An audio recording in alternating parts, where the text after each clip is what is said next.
music first. Welcome to our 91st episode of CafeBTW, a gaming morning podcast. The 91st episode. This is the 91st episode. We are technically 9 episodes away from 100 CafeBTW, a gaming morning podcast. First time chat for Lude. Yo, usually have to catch the stream after it's already done. Glad to be here live. And we are so happy to have you live, because when we're live, that's the fun part. You know, if you're happen to catch this when we're live, you get to kind of interact with us and hang out with us. So first of all, Lude, thank you so much for checking out the podcast as a VOD. Thank you so much for joining and being a first time chatter. Waywolf Knight. Hello, Andy. Good morning. Good morning, Waywolf. Looking handsome. Thank you. I try. Oh, and my buddy SB Poseidon, what is up, my friend? Good to see you as well. It has been some time.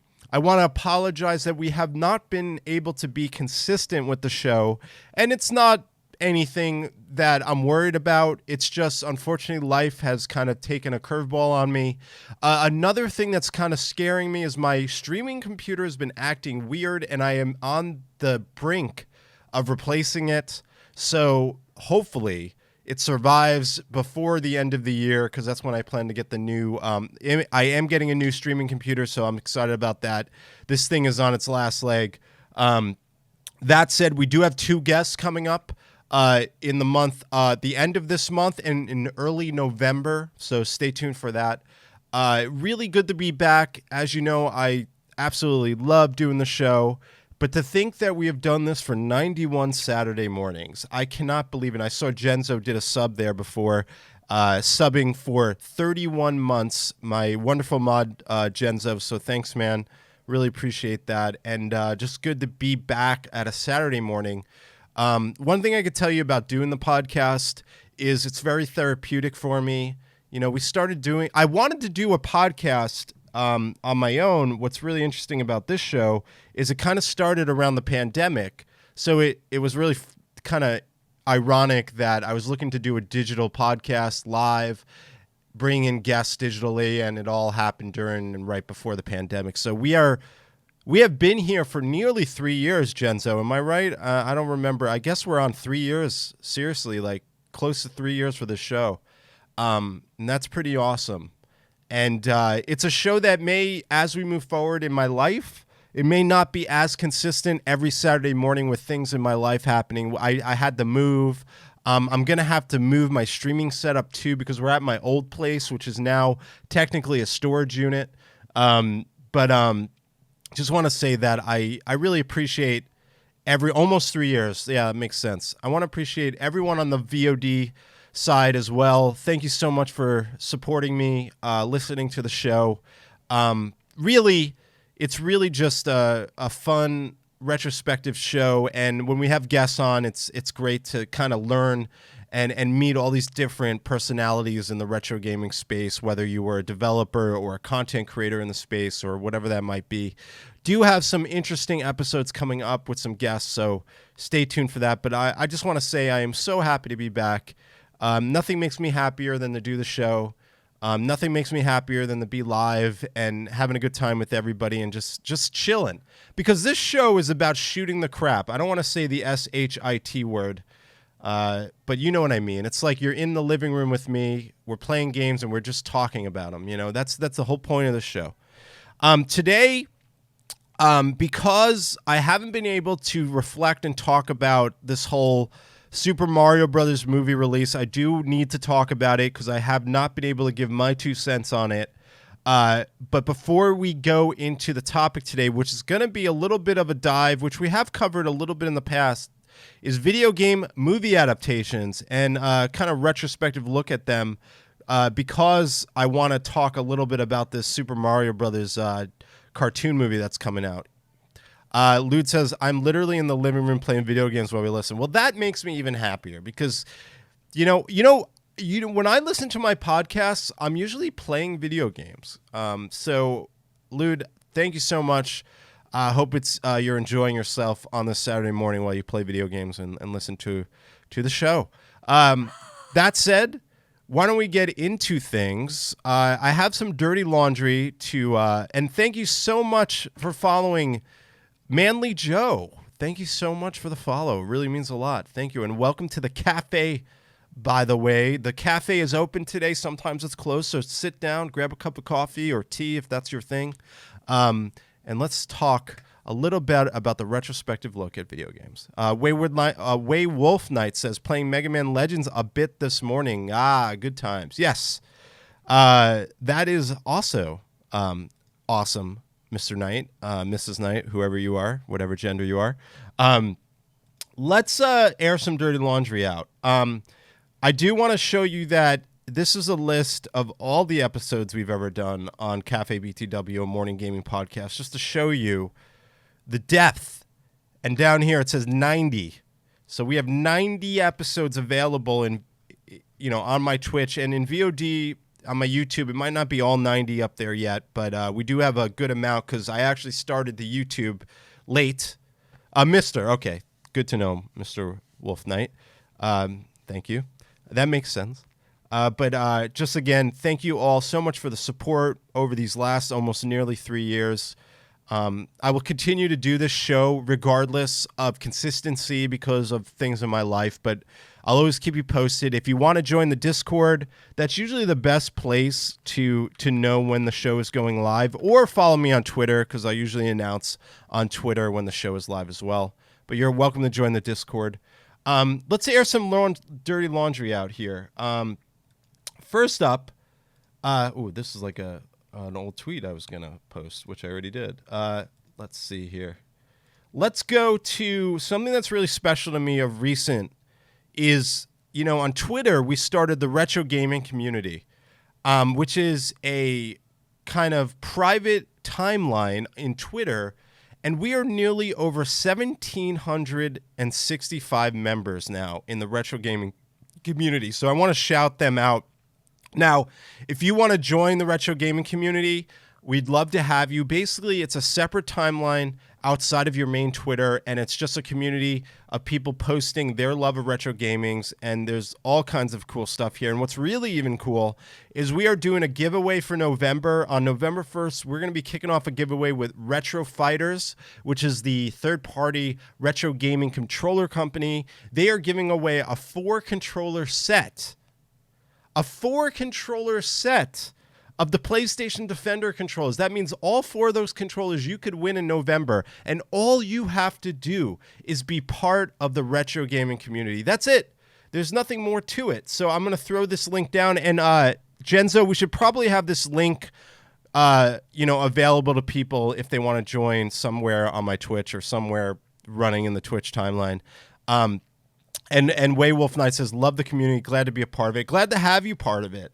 And damn nice, I thought it was 1 controller. No, it is 4 controllers. We are giving away 4 Defender controllers. So that is special, I think, and really cool. And just so everyone knows, whenever we do a giveaway, there's no money. It's not like I'm getting paid for them to do giveaways. These are completely donated giveaways. I reach out to them. I say, hey, would you like to donate to our retro community with a giveaway?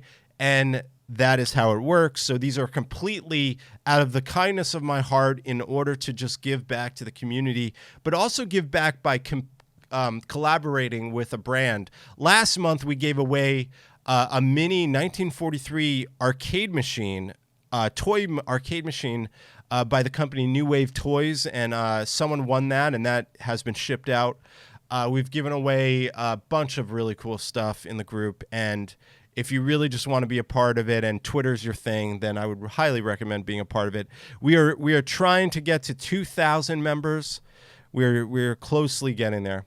Another thing that I've added to my wonderful world, and this is another thing, Genzo, we need to add to kind of like my links, is I started an audio-only Saturn-focused podcast because I was looking around. I wanted to do an audio-only podcast because CafeBTW, a gaming morning podcast, is not available as an audio-only podcast. The only way you could listen to this show or watch the show is live on Twitch or VOD on YouTube, and that's it, and that's how I'd like to keep the show. You either catch it live or you see it on YouTube.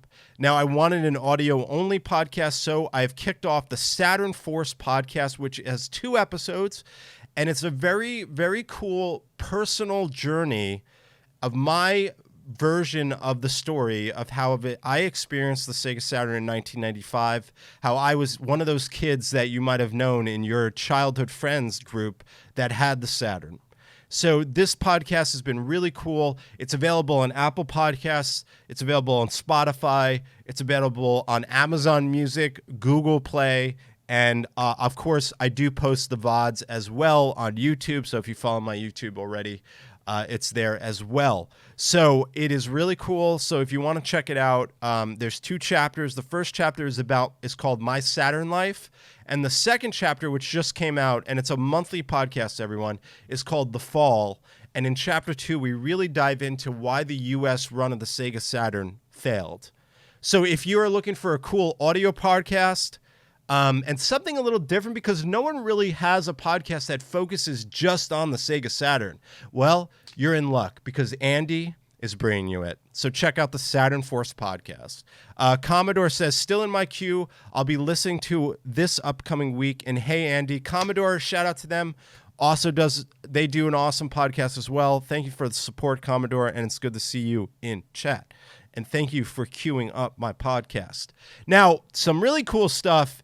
And remember, we've been in this pandemic for quite some time, right? And something that I was enjoying about being part of the gaming industry is going to gaming events.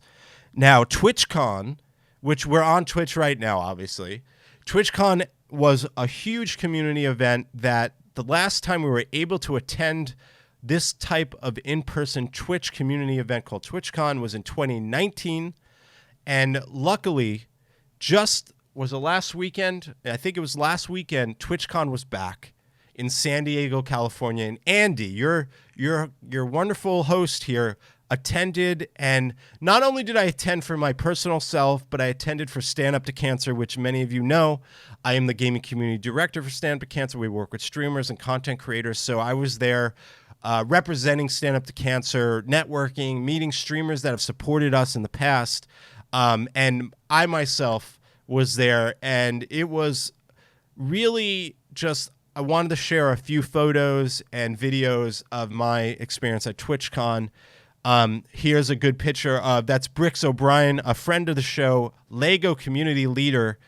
He had this cool booth where they were building this computer desk all with Legos. And they have a whole streaming setup and everything. It was really cool, but shout out to Brian. That's a great picture of us. This is Dr. Gluon. If you guys don't know who Dr. Gluon is, he's a fantastic variety streamer, does a lot of Sims games. He's playing that new Disney Animal Crossing game as well. Got to meet him in person. He used to fundraise for Stand Up to Cancer as well, and there I am with him. So really cool. There's a good look at the floor. And I thought the floor was spacious. It was big. It was fun. It was enjoyable.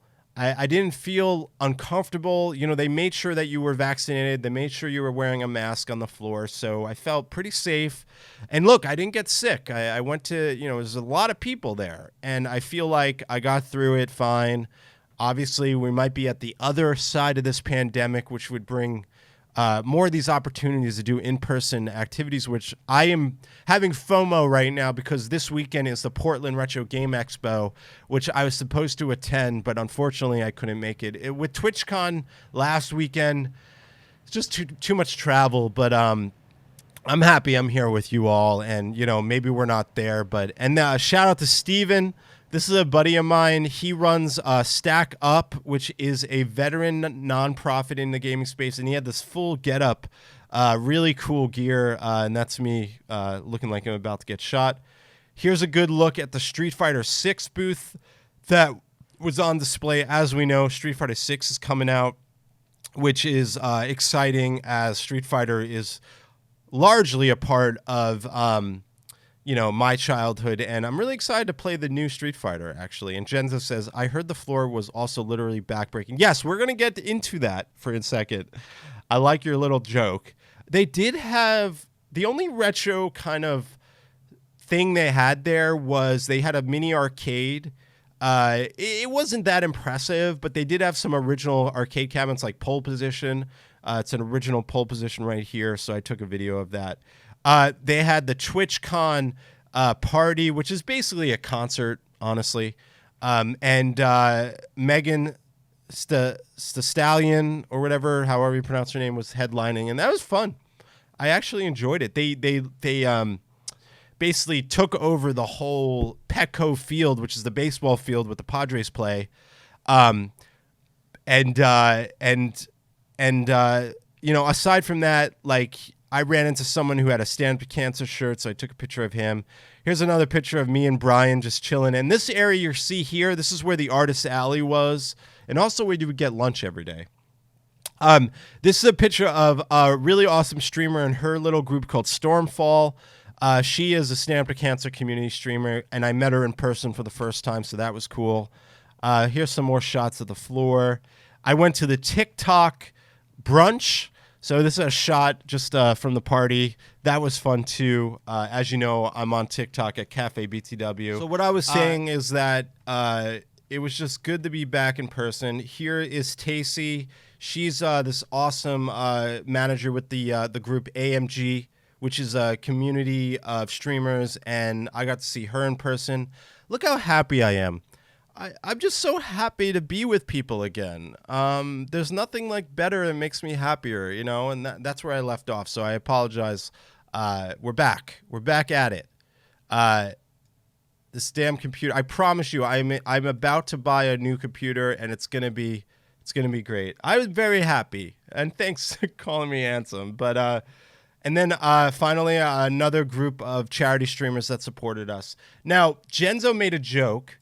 And there's been a lot. So there was this Lavino computer Intel booth. And as you know, people got hurt. This girl who's like, I think she's like a porn actress / Twitch streamer. She cracked her back in 2 places because this stupid pit was so shallow that she hurt herself. And this thing was notorious during the event that people kept getting hurt. But can I just be honest? It was kind of silly of her to jump off this thing like that. Like, honestly, like, part of it is, in my opinion, her fault. She's doing a full jump split in the air. And I don't think that was a part of this, you know, a part of what they were supposed to do at this booth. You weren't supposed to jump in the air and land on your back like that. So that was a little disappointing, and I really feel bad for her, but I think she kind of did that to herself a little bit. I did not participate, and it's funny. I didn't know about all these problems until after the event that I heard that people hurt themselves. It wasn't just her. Another girl like broke her like ankle or something. But again, I think she should not have done that. Because she landed right on her butt and she cracked her back there. But anyway, that's a mega yikes. Yeah, and hey, Nye, how are you? Welcome. So let's get into what I've been wanting to talk about, which I haven't been able to talk about at all because we haven't had the podcast in a while, is this whole Super Mario Brothers movie. What are my thoughts of it? How do I feel about this this new movie that just came out? And I know it's been a couple of weeks now that this has been out, but I haven't been able to reflect on it on my own show. I think it looks great, and I want to see in chat what people think, but I think this thing looks amazing. And everyone is complaining about, you know, Chris Pratt's voice and whatnot, but honestly, I think we should just take a step back and give the benefit of the doubt on this movie, because I feel like people are getting a little bit too subjective, and that's the problem with the internet today is, you know, they're going to hate on this stuff as much as possible, and then when the movie comes out, I bet you 100% it's going to be just fine. It's going to be great. You know, there's a reason, you know, they chose Chris to do the voice of Mario. And I'm just going to give them the benefit of the doubt. And I think that people are just creating nonsense over this stupid argument over this thing. Like, there's no reason to get all worried about the voice thing. If that's just one thing around. Look at this beautiful thing. It's beautiful. It's a beautiful, beautiful thing. It's better than the CDI Mario Brothers because, and we're going to get into the topic, which is looking at video game adaptations. And I know that this is a cartoon movie, and I want to focus more on live action, actually. I know that this is going to be an Illumination Nintendo thing, but as we get into the topic today, I want to get into the history and kind of retrospective look at video game adaptations a little bit. Genzo says, well, they can't do worse than Super Mario Brothers. Well, I want to talk about that. So people are saying there's all these theories like, why is Chris Pratt so bad at this? It's just like a whole bunch of BS. It's like, who cares? Let's just wait for the movie to come out. I'm tired of everyone like judging things like way before they even come out. Like, can we just take a step back, people? Can we just relax for a second? Can you just like let the movie come out first before you start judging if Chris Pratt's right or wrong for Mario? And I mean, honestly, like, I just think people should chill. Way Wolf Knight says the movie can surprise us and be good. I think it looks fantastic. So talking about a voice though, there was a Mario voice that kind of reflects to how I think the Mario voice worked the best. And that goes way back to the wonderful, fantastic Super Mario Super Show, which was Captain Lou Albano, who was a wrestler, playing Mario, and I forget the name of the guy who plays Luigi. But this was like a true New York accent for Mario, like not the "It's a me, a Mario." It wasn't Italian; it was more Italian New Yorker, which was like the Super Mario Brothers in the '90s too. But this show was fantastic. I think that when I look at some of the greatest adaptations and versions of Mario, I think about Captain Lou Albano. So let's take a listen.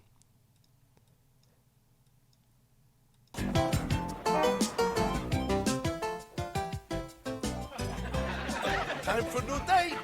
But as we always say, neatness counts. That's right, Mario. And by the way, a little piece of spaghetti on your overalls. You, Luigi. And you have a little bit of spaghetti sauce on your shirt, as usual. Oh, really? Your shoes are dirty. God, this show was Your awesome. socks don't match. Yeah, you got 5 cavities. Hello? Hello? I didn't say hello. I didn't either. Well, I did. But if you listen to their voices, like, and I'm from New York, by the way, originally. I went to high school in North Jersey, but born in Queens.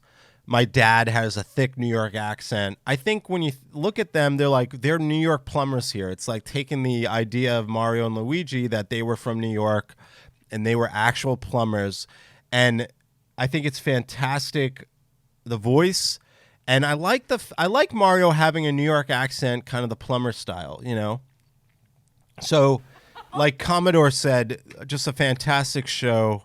Absolutely, like one of the best there ever was, there ever will be, as when it pertains to an actual Mario Brothers live action, right? And then, of course, they had the cartoon, which was really neat. And I just love this show, and I want to go back and remember when I was a kid watching it. Way Wolf Knight says, I remember watching a little bit this show when I was a kid, and it made me laugh. Yeah, it was great. Now, getting into... Obviously, which Genzo said, he was talking about how much he didn't like the original Mario Bros. Movie. But where I liked it was they were New York City plumbers. And I liked that they were sticking to the fact that in the original Super Mario Bros. Movie in the 90s, that they were just New Yorkers, just like you would think Mario to be. And here they are being very much live action versions of Mario and Luigi. The only thing, Leguizamo was kind of short, where I think Luigi was always taller than Mario. In this movie, they're like the same size. But this is like, I think this movie, as bad as it was, still has one element that saves it. And like what I want to say, I thought you said you didn't like. Okay, you did like it. What I want to say is that a lot of these 90s movies get a pass because of the 90s charm that they bring us, right? And I remember as a kid watching it, I thought it was kind of strange at times, but it was pretty impressive. It was a big undertaking. Obviously, Dennis Hopper played Koopa. A little bit more of a live humanoid version of Koopa, which was kind of disappointed a little bit. But I really like that, number one, they were New York plumbers, and Bob Hoskins did a good voice. And I would imagine when I post this on YouTube, I'm going to get hit with all kinds of copyright strikes. So we'll try to post this on YouTube as a VOD. Anyone that's watching on VOD, I apologize if some things get cut out and stuff like that. But yeah, if we're going to talk about video game adaptations, we got to start here. And, there's a 90s charm to it. And I think that's one thing that we could all appreciate about this movie. And I need to watch it again. It's been some time. But let's move up the chain here. I like how this article says the tragic history of video game movies.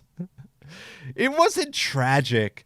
Like, I feel like video game movies are not tragic, So, let's go way back to 1983, where I want to say that, War Games was very much a kind of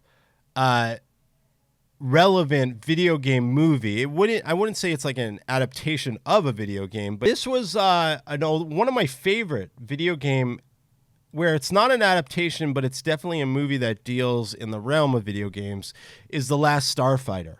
The Last Starfighter is awesome because it takes a guy that is so good at an arcade game that it turns out that the arcade game itself is a training kind of simulation to recruit starfighters. So they find out that he is so good at this game called The Last Starfighter that it turns out that they actually come and find him and pick him up and take him to a real life war in space where they need starfighters, and he gets picked up. Oh, Ali Sheedy. Ah, yes, got it. But this is a fantastic movie.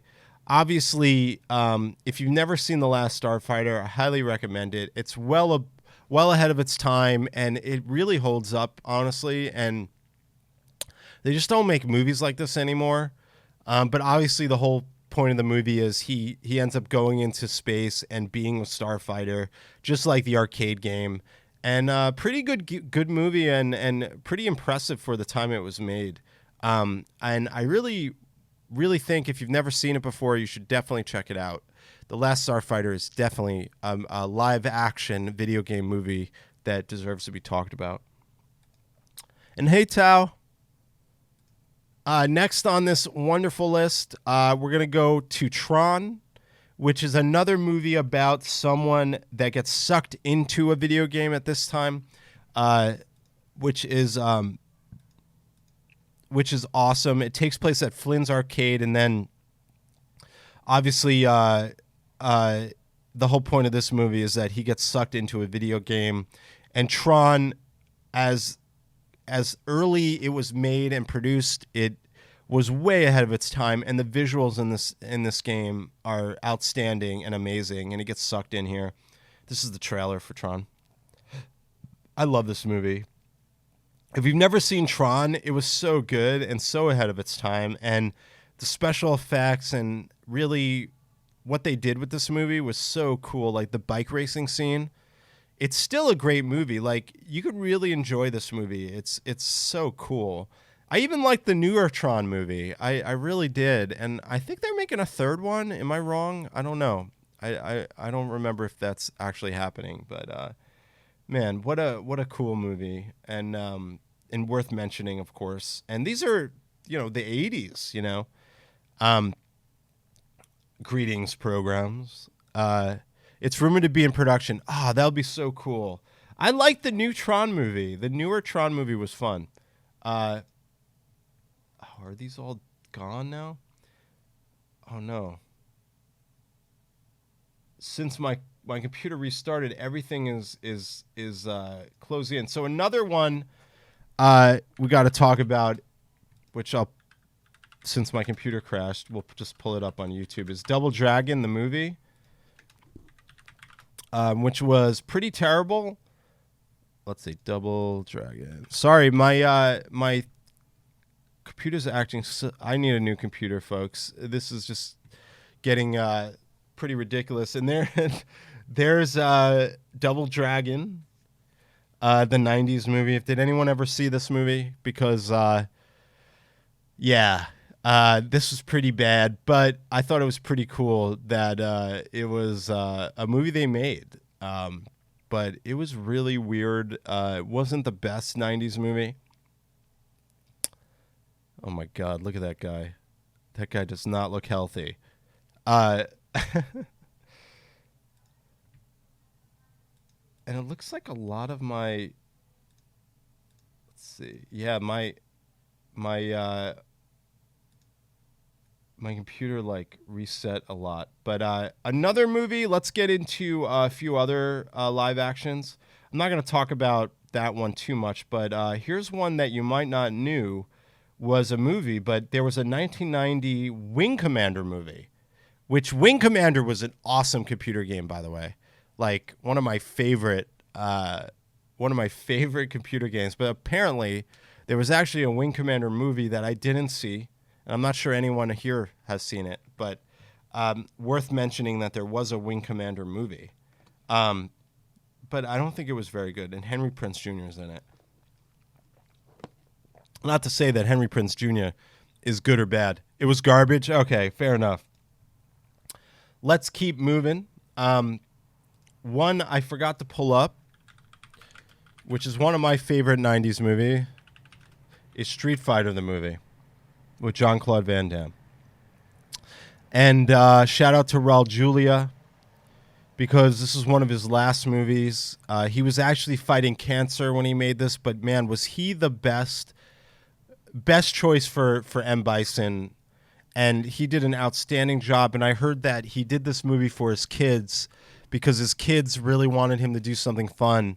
And, Raul Julia, besides Addams Family, always played like evil villains. And Ming-Na from ER, she's awesome. And she's still doing a lot of stuff in the current days.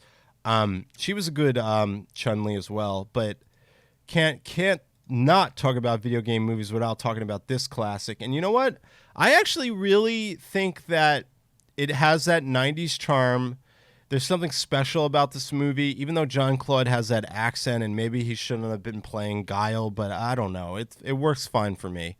But I really, really, really like this movie. And I don't know if you like this, but I thought it was a really fun movie. And there's absolutely like a 90s charm to it, and just like really loving in a sense, if you really love Street Fighter, this was it. Now moving on to one that obviously, besides this one, Mortal Kombat, the 90s version was, I think, if you want to just say, it was iconic in so many ways because of the music, which I'm not going to play because of copyright problems. But the original Mortal Kombat movie absolutely is worth mentioning. You can't talk about video game movies without mentioning the original Mortal Kombat movie. And, that famous music that we all know and love really, shaped this game. And, I mean, I still think that music is super, super iconic even to today, and everyone still uses that kind of track. It's a good dance track too, I guess, if you like to dance.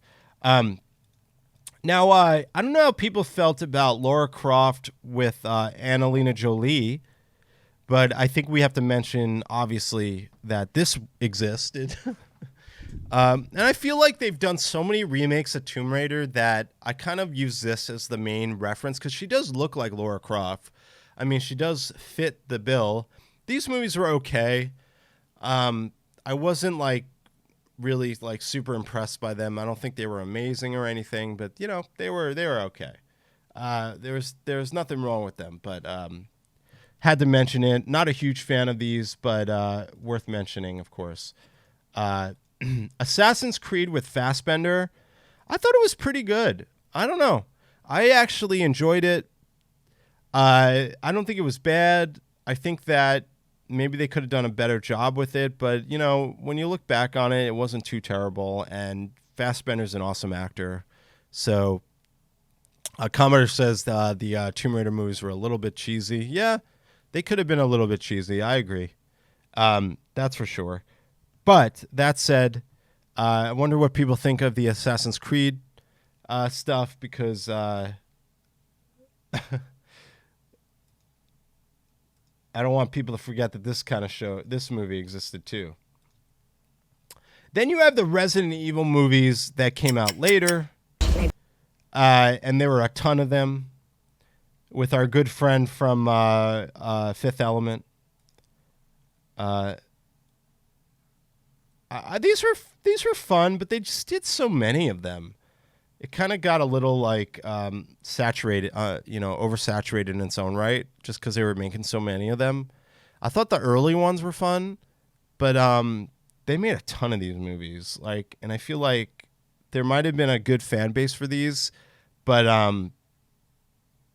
yeah, got to mention Resident Evil movies. And then as we get closer, I think, which I've talked about in the past, one series that has come out recently that needs no introduction anymore and is absolutely fantastic is obviously the Sonic movies with Jim Carrey as Robotnik. These are great. You know, everyone's complaining about Chris Pratt, but you see Sega did it right with Ben Schwartz as the voice of Sonic. He had done the voice of Sonic in the past. It made complete sense, and I love the kind of Roger Rabbit approach where it's live action / cartoon. Sonic 1 and 2 are fantastic, and there's absolutely I don't think anyone hates these movies at all. They are awesome, and I'm crossing fingers Jim Carrey comes back for the third movie. I know he said this is the last movie that the second one was the last movie he ever was gonna do. Jenza said, Commodore says, I never got to watch the Prince of Persia movie. Did you like it? Actually, it was okay. I forgot about that one. That was Jake Gyllenhaal, right? And then Jenza says, I feel like the game writers are fully capable of writing screen movie adaptations, but Hollywood red tape just gets in the way. Yeah, but look at Sega and the job they did with Sonic. They were very much a part of producing these movies, just like Nintendo is working with Illumination. So, Genzo, I think that there's a little bit more of I think they're taking a better approach at that these days, and they're really focusing on collaborating with the studios and the movie makers to try to make these movies good. But, I mean, Jim Carrey, as showing here, Jim Carrey is showing, the side of Robotnik before he turns into Robotnik or Eggman. He's just amazing. And I'm hoping, this is my hope for the third movie, that Jim Carrey comes back, and then in the third movie, we get the full-on Robotnik, meaning Robotnik, we get a heavy-set version of Robotnik, kind of like the full evolution of Robotnik finally happens with Jim Carrey, where he shows us this overweight version of Robotnik, where we all know Robotnik's kind of a little heavy-set. And I would love to see that version kind of evolve, the Jim Carrey version evolve in the third movie with Super Shadow coming in. I don't know. I can't see them doing the third movie without Jim Carrey. I mean, I think he carried the movie so much, both movies, that they really need to bring him back.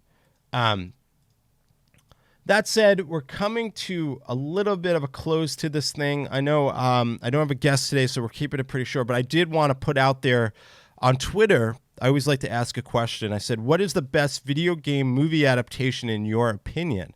And we can go down the list here. Diego says, I really like Detective Pikachu, but I also have a soft spot in my heart for the old Mortal Kombat movies. The Leadus podcast says, speaking as a guy that didn't even grow up on the games, Sonic movies did a fantastic job, and I think heralded a new gen of decent video game movies, which we just mentioned. Didn't they hint at that at the end of the second one? I think maybe. Did they? I don't know. Another person says, to be honest, I like the cheesiness of Mortal Kombat, and Street Fighter is a guilty pleasure. Another person said, I'd say Silent Hill, which was a good movie. Definitely the two Sonic movies. They are not the best, but unlike a lot of the video game movies, there's a lot of fun and very fun service, which makes up for the flaws. Detective Pikachu is very much in the running as well, and is probably better constructed film at the very least. Assassin's Creed, Sonic 1 and 2, Silent Hill, Super Mario Brothers, Final Fantasy, Advent Children both fit perfectly in their own way. Justin says, for me, it's a three-way tie between Angelina Jolie's Tomb Raider movies, Ace Attorney, and yes, there's a live-action Ace Attorney. That's true, there is. Wayward Light says, I think for me, it's Sonic 2 or the Mortal Kombat movie. Another person says Final Fantasy VII, Advent Children.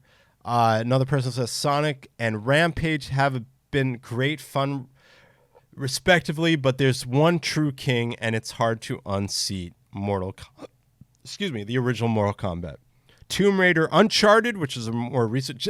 They said Uncharted. Just kidding. I don't really have one.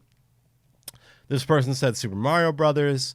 Not sure if it counts, but Kingsglaive is pretty awesome. Original Mortal Kombat, Silent Hill. Wow, a lot of people answered here. The original Street Fighter anime, Sonic 1 and 2, Tomb Raider. It seems like more people like the Tomb Raider than I thought. Mortal Kombat 95, Street Fighter. So yeah, you get a good idea from everybody what they're thinking. But yeah, that said, everyone, I really apologize that we had a little bit of a hiccup on the show today where we lost connection.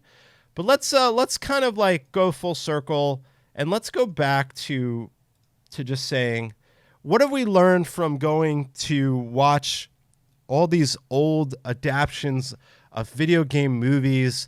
Is that the best thing to do before you criticize these things is watch them, because there was a time when those movies came out in the 80s and 90s that you didn't have the privilege of being on the internet just rambling and going back and forth with people on your opinions, and then things getting out of control and the media taking hold and then articles dropping like Chris Pratt's voice is this. Just sit back, take a chill pill, let's see the movie come out. Let's see how good it is before you judge a book before its cover. What happened to, reviewing something after the fact? Because we can't review something based on a trailer anymore. You can't. You could see a trailer could be good or bad. A trailer could be not great, but remember, put your foot on the gas before you start, going full steam ahead on hating something, because you really need to give it the respect it's due as a movie and watch it first before you really get judgmental on it. That said, just want to let everyone know again, remember, we are back as long as my computer will survive, because obviously have been having some problems with it. So the good news is I'm getting a new computer, so we'll be able to stream with no worries. It's going to have a new graphics card, a new GPU, everything. Won't have any problems. But right now, my computer is on its wit's end, and it's falling apart.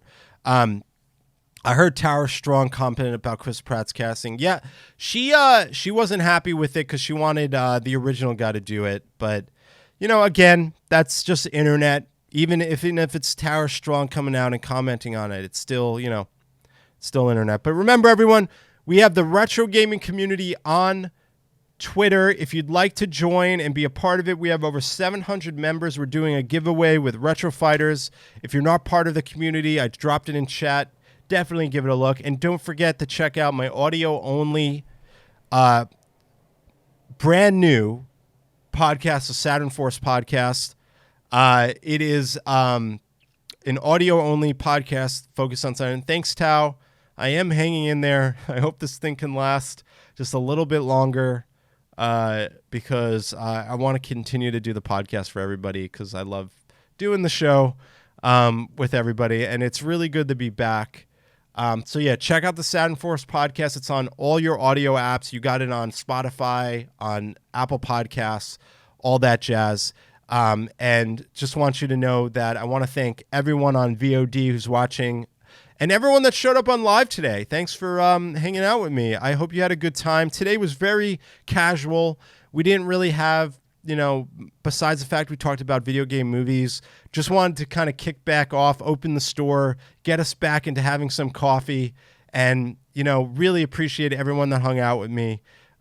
Let's raid someone for once. We haven't raided someone in quite some time. So why don't we raid Nick, 90s Nick, which he's got a cool setup, this guy. So let's give him a little raid and some love before we start our weekend here. So give me 1 second and we're going to set that raid. But I really appreciate everyone again for being here. It always means a lot to me. You guys rock. So let's raid Nick, send some love, and that said, and hey Manny, I see you there lurking. Good to see you. Remember, we'll be back. Not next Saturday. We're going to be in Vegas next Saturday, but we're going to have a guest the following Saturday. We're going to be talking JPRGs by an author of a JRPG book. So we're going to jump into that. And just wanted to say, really appreciate everyone. And remember, we only get one shot at this, so you might as well be nice to people. I'm Andy. You know where to find me. We'll see you next time on CafeBTW, a gaming morning podcast.